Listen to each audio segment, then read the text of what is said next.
please. No, Arturo, no.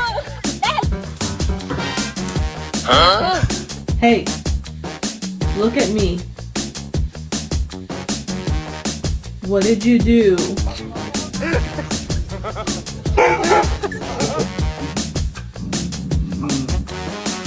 Juice?